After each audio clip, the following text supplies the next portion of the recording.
Welcome back. You're listening to a series by the visual journalism students at the University of South Wales, where over 7 episodes, we're looking at 10 years of change in media and communications. Enjoy.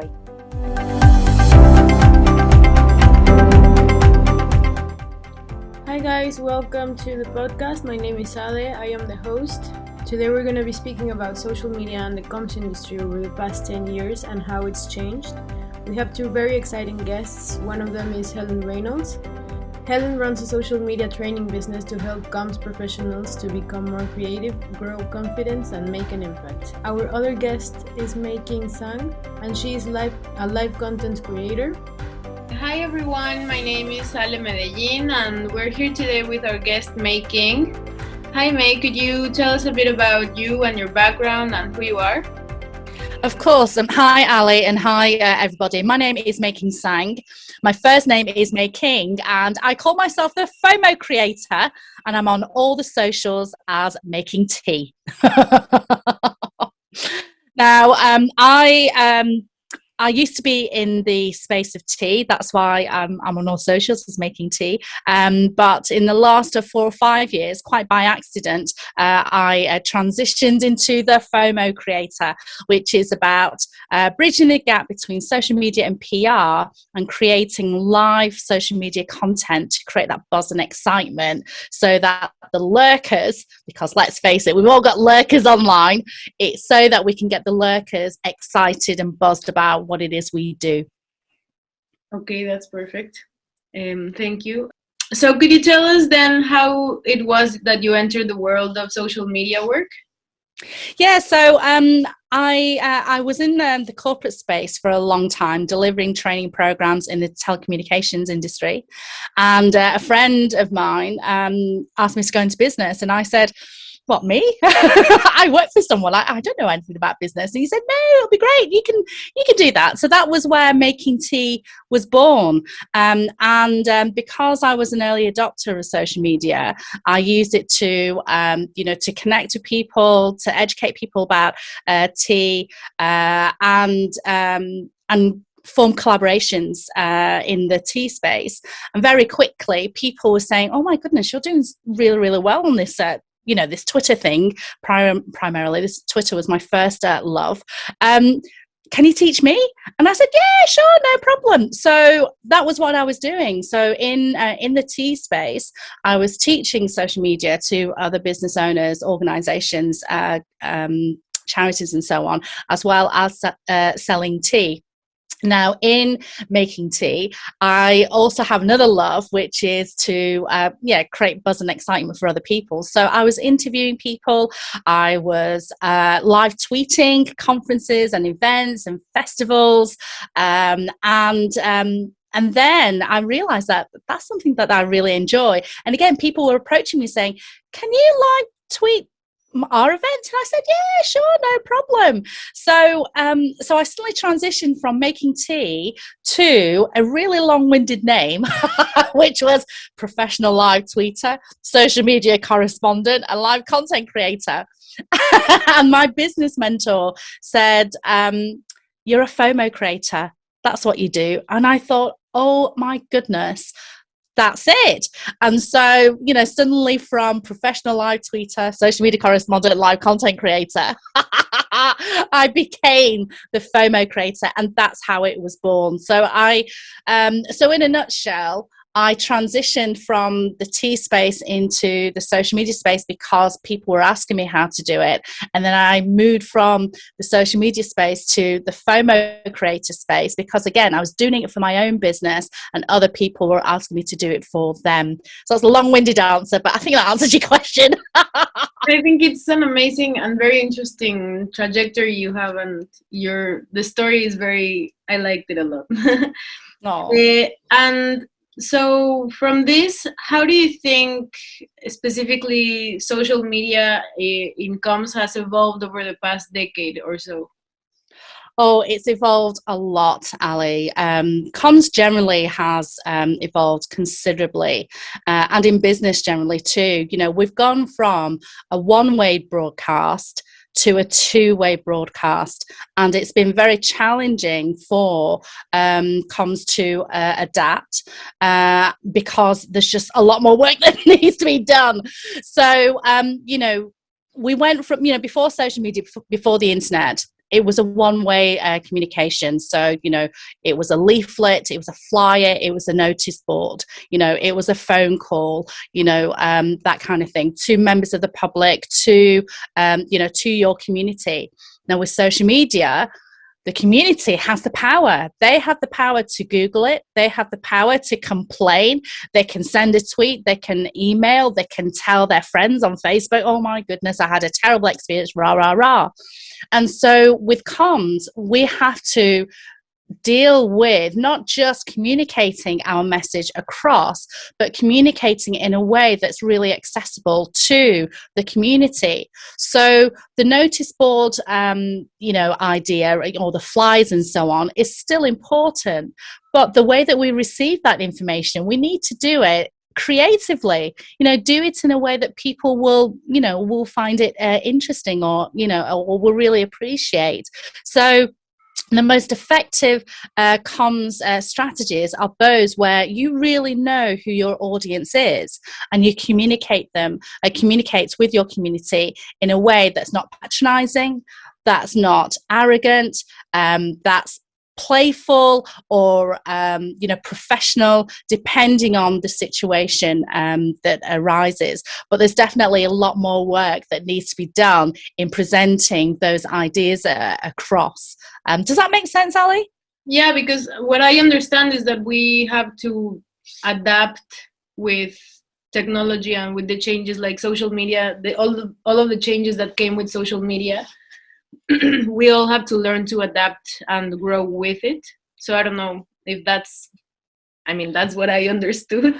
Absolutely. So, if you're, just for an example, let's say that we're having, on the beaches, sometimes the community will encourage the members of the public to come and, clean the beaches and make it a great day out. Now, you could put up a Facebook post or or a flyer on Twitter or on the socials and say, come to our cleaning of the beaches this day, this time, and that's nice. Okay. But wouldn't it be lovely if you can grab stories of people who did it last year, and create a video montage of, the before and after pictures of, what the beach looked like, what impact it made on the, ecosystem, and what happens after we've cleaned the beaches. So that's what I mean about, comms changing and evolving, because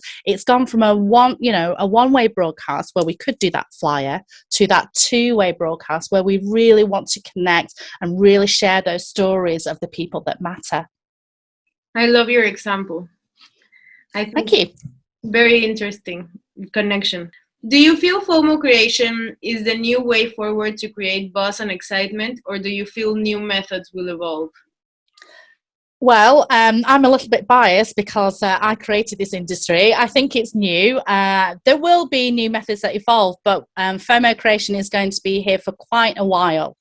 Social media has been here for quite a while and is going to stay. And I kind of feel like FOMO creation is kind of social media 2.0.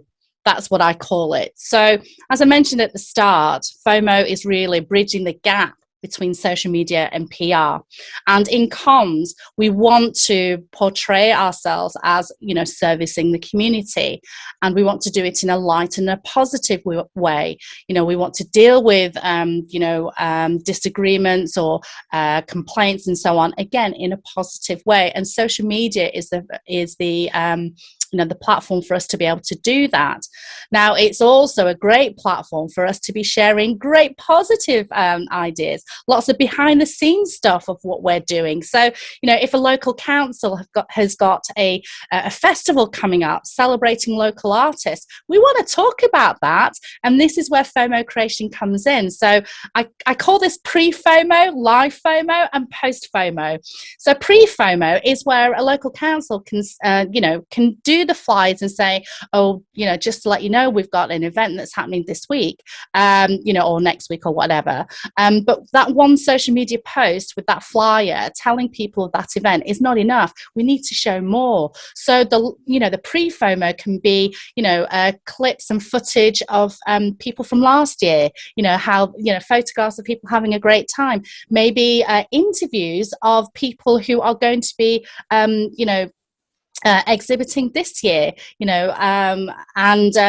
again, that's that's the pre-FOMO. The live FOMO, then, again, we could take photographs of people having a good time, and there's nothing wrong with that. That's social media 1.0. But the FOMO creation 2.0 is, sharing interviews or videos or, and just, even just showing lots of video clips of people having a great time. And especially if it's a 2-day event, you want to create FOMO on day one so that you get people to think, oh my gosh, there's another day, I can come on day 2. So that's live FOMO. And then post FOMO is a collection of these interviews or photographs or videos where you can say, in case you missed it, this is what you missed out on. And it's a positive experience. So live FOMO, FOMO creation is here to stay for a little bit longer because we're still using social media as a platform to create wonderful photographs and posters and stuff, but there's a lot more that we can do to create that buzz, that positive experience, and give people FOMO that they missed out, or you don't want them to miss out on this thing. So we wanted to share our stories as soon as possible and do more than that one social media flyer.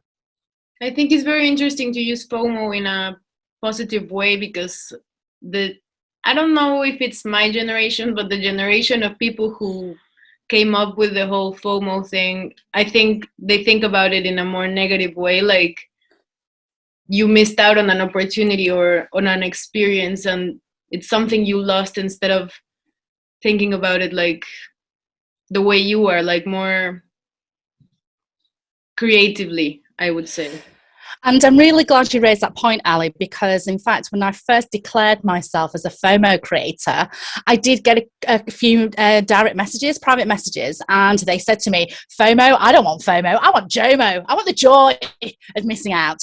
Now, in a personal setting, I understand it.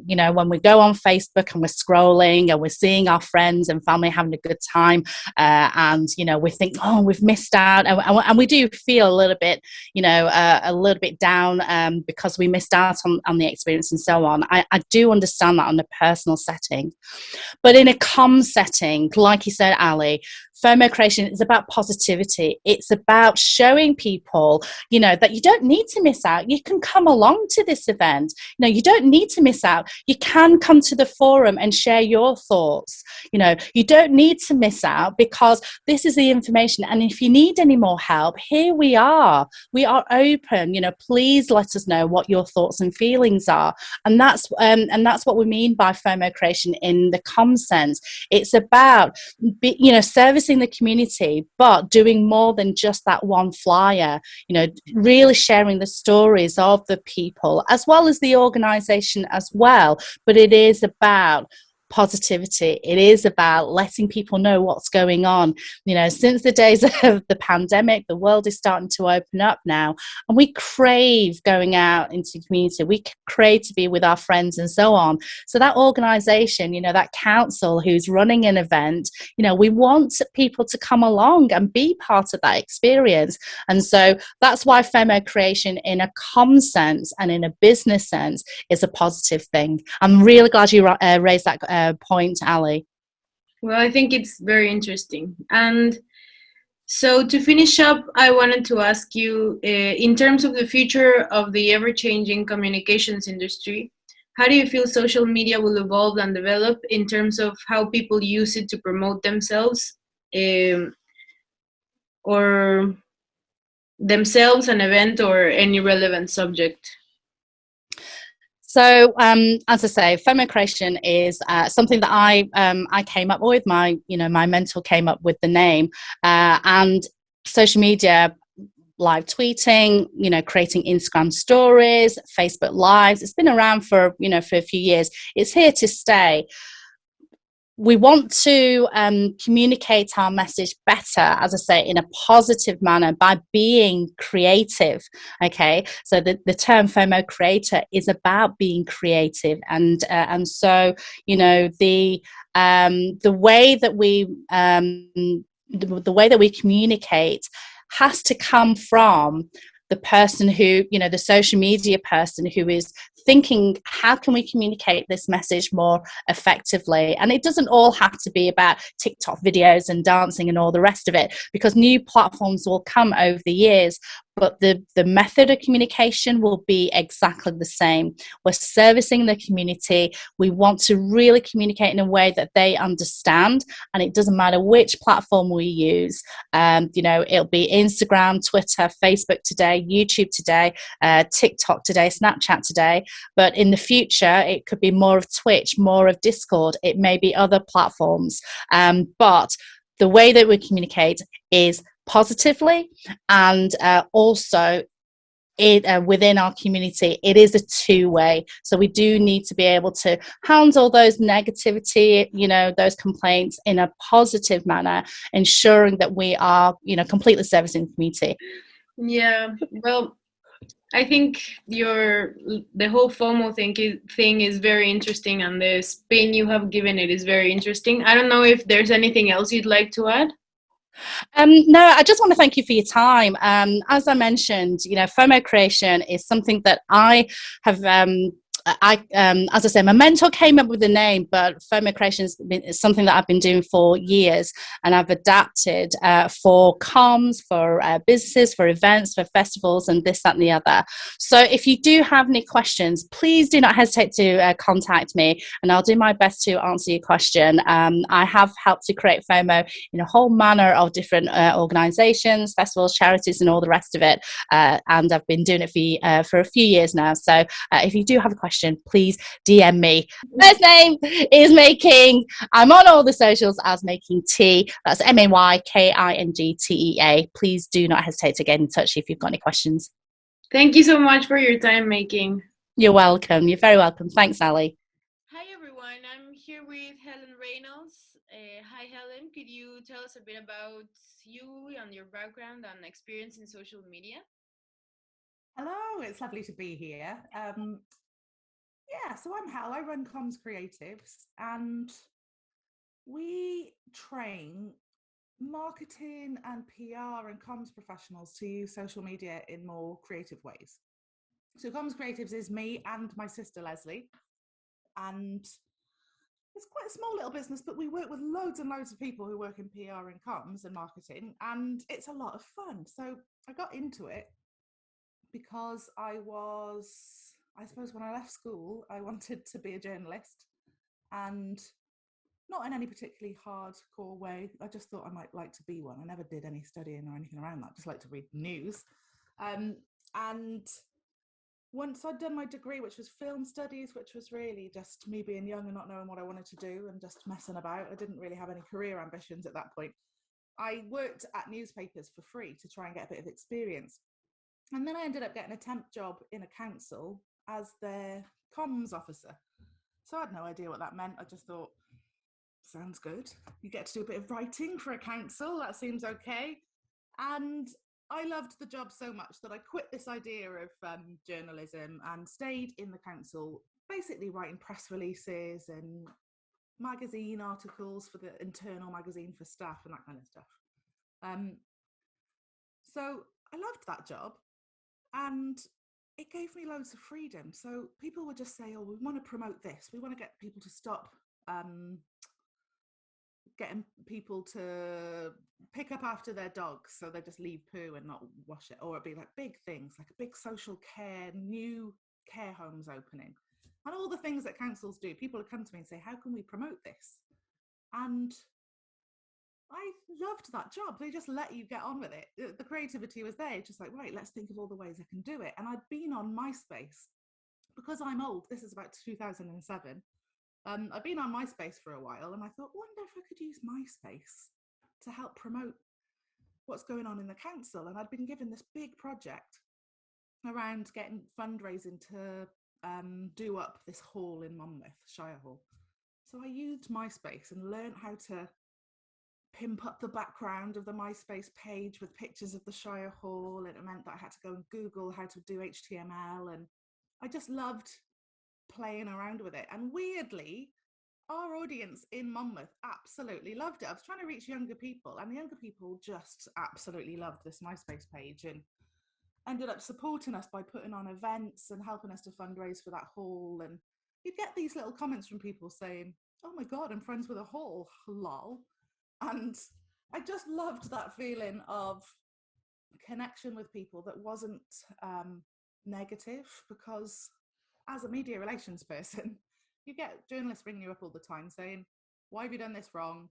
Someone's attacking you. Are you going to make a comment?" And then I went on to what became known as social media, and it was just a lovely place. So that's kind of how I got into social media, by being old and being there when it started and just having a go on behalf of the organisation. It was quite nice because nobody told me not to, because I didn't tell them I was going to do it. Didn't even know I had to ask permission. And it all started from there. So I ended up getting this council a Facebook page, on Twitter, training up the councillors, taking a couple of promotions then. So we were involved in all of the digital and social media. And that is the story of how I got into social media, which isn't necessarily handy for someone who wants to get into it now, but I've been there from the beginning. But it's a nice story, because I think a lot of people aren't exactly born and placed exactly where they're meant to be. It's a process. It's a learning process, and I think it's good to hear from people whose lives have been more like everyone else's, who it's a process and it's been a path and it's been a walk or whatever. Oh, definitely. I mean, that is a good point, because I never really knew what I wanted to do. And it was a real advantage to me, because it meant that I could try lots of different things out. And then when I enjoyed it, I threw everything at it and it worked out. It did. And how did you gain your first role in a social media related role? Do you have any advice for someone wanting to do this for a career? Yes, yeah, I think I do. So I started just using it without having the job to do it. So my job was media relations and kind of general other comms roles, and I just started to do social media without it being my job, without having at the point where I started, there were no jobs in social media.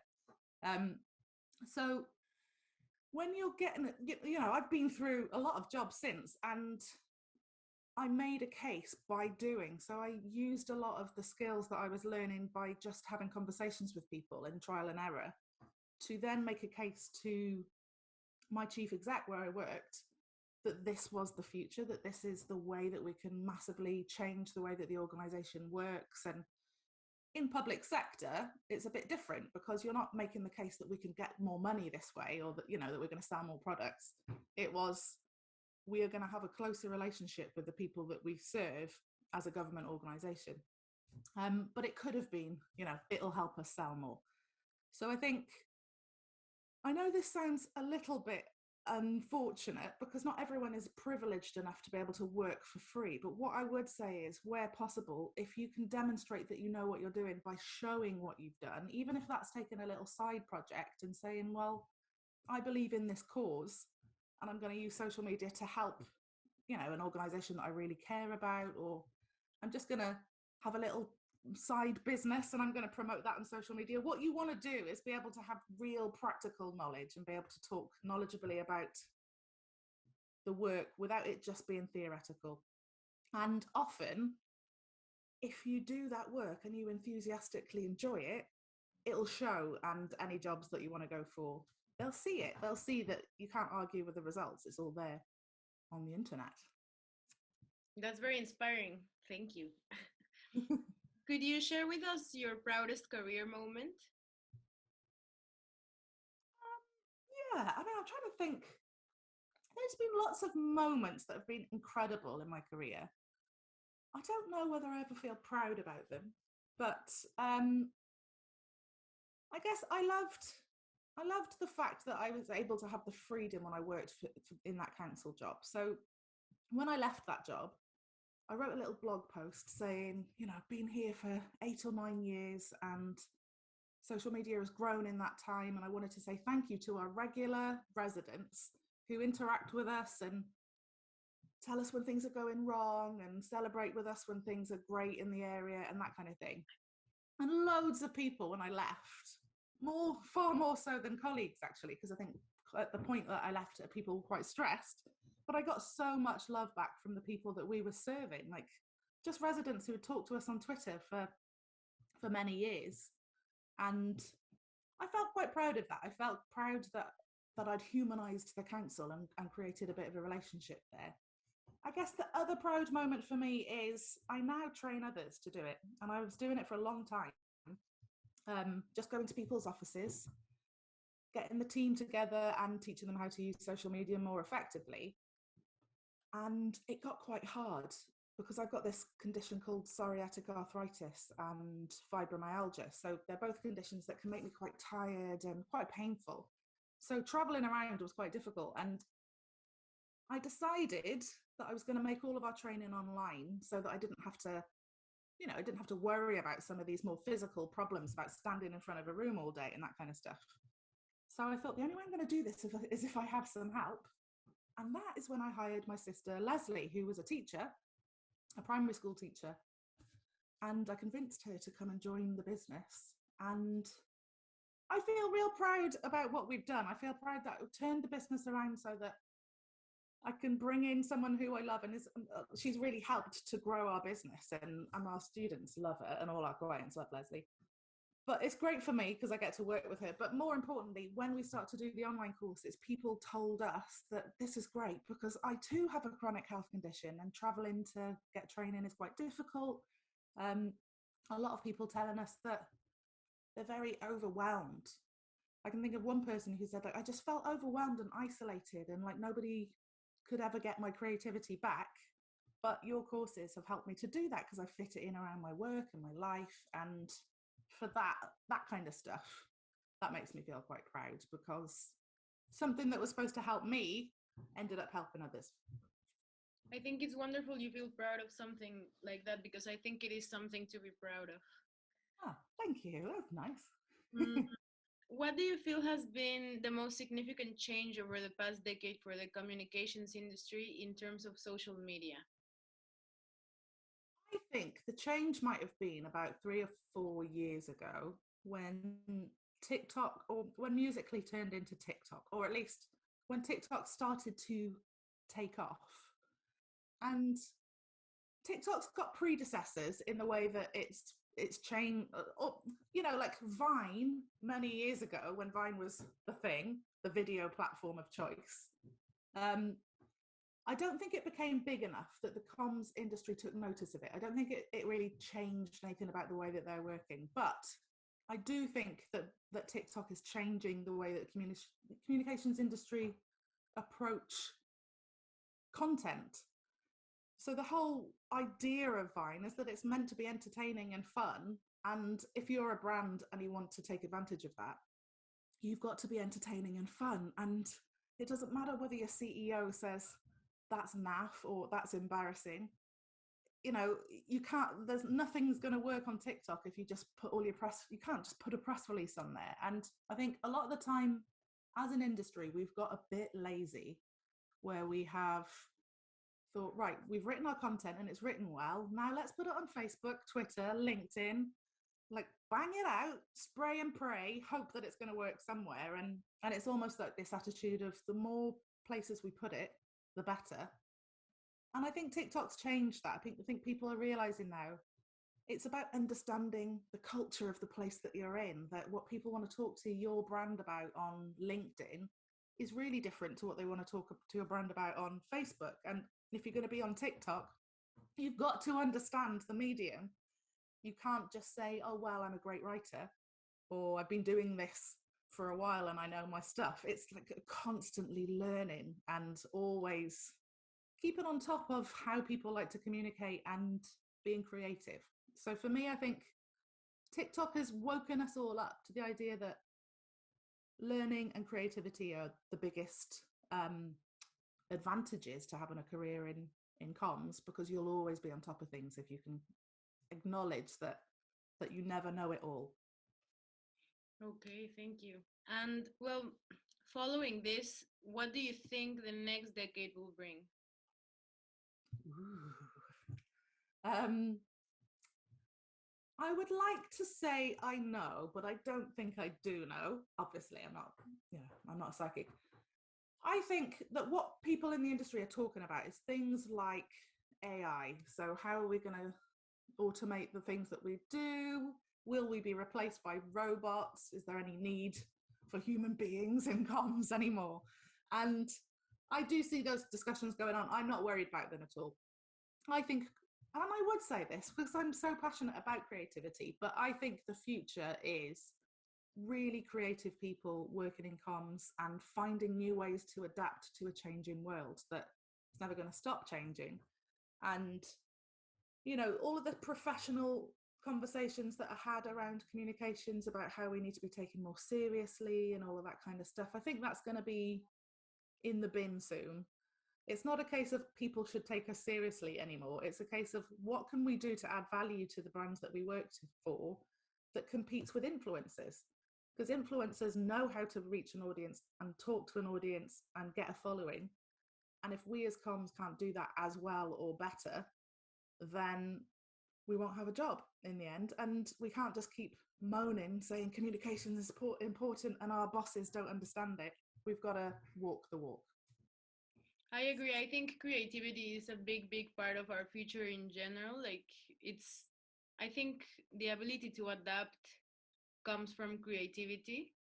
And I think with changes in everything, like even with the pandemic, we all had to be creative in the ways we adapted to not being able to get out of your house, even with Zoom meetings everywhere. And how do you do stuff when you can't really see anyone? How do you, even with like partyings, like they had online parties because you couldn't go to a real party with people, and it was adapting to being like in a party but sitting in front of your computer in your house, and it was different. And I think it showed the creativity that people have in every aspect, I would say. And I think I agree completely. I think creativity is the future everywhere. You're so right. The pandemic definitely showed those people who are able to kind of just adapt and make things work. And I think there's something about the idea that when you work for a brand as a comms person, your organization will always be slower to adapt to the world than people will. So you've got to take the lead on it. Like, you can't expect your organization to put you on the right courses and to tell you how you need to act now. I think we've got to be a little bit more kind of comfortable with leading the way, because I know it. I've had loads of jobs in social media where they don't give you an iPhone. And I could sit there saying, oh, well, I won't be able to do that because I haven't got an iPhone. I just use my own iPhone. And I know that that's, again, I'm privileged. I can afford to have an iPhone and all of that kind of stuff. But sometimes if you want to get things done, you're going to have to just do them your own way and let your organization catch up with you rather than wait for them to lead the way. Yeah, exactly. I don't know if there's anything else you'd like to add, Helen. No, I think it's just a really nice job to be in, and I want to kind of push that. I suppose I've moved from operational, where I'm actually running campaigns for organizations and nurturing communities for various different organizations, and now I help other people do that. And there's no point of this aside from the stresses of sometimes it can be difficult if you're always online. One thing I suppose to consider if you're in this job in social media is you need to get good at switching off, because if your job is to be on social media all the time, then you've got a tougher job to switch it off than others, because it is quite addictive. It's built to be addictive. So aside from the fact that you've got to get really good at saying, right, here are my boundaries and I'm not willing to work outside these parameters, and that might be that I don't check social media when I'm at home on behalf of my brand or whatever it needs to be. Outside of that, the job is wonderful. You get to talk to all sorts of people, you get to come up with creative ideas.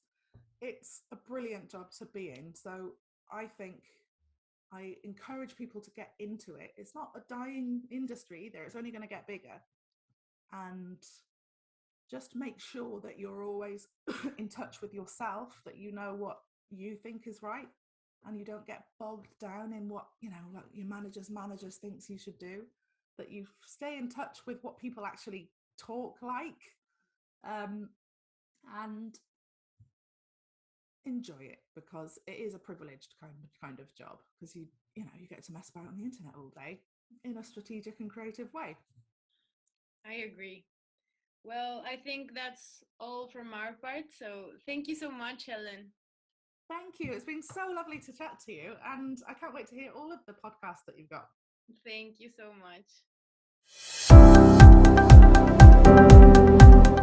You've been listening to the visual journalism students at the University of South Wales. Thank you for joining us here today. Be sure to catch the rest of our series to find out more.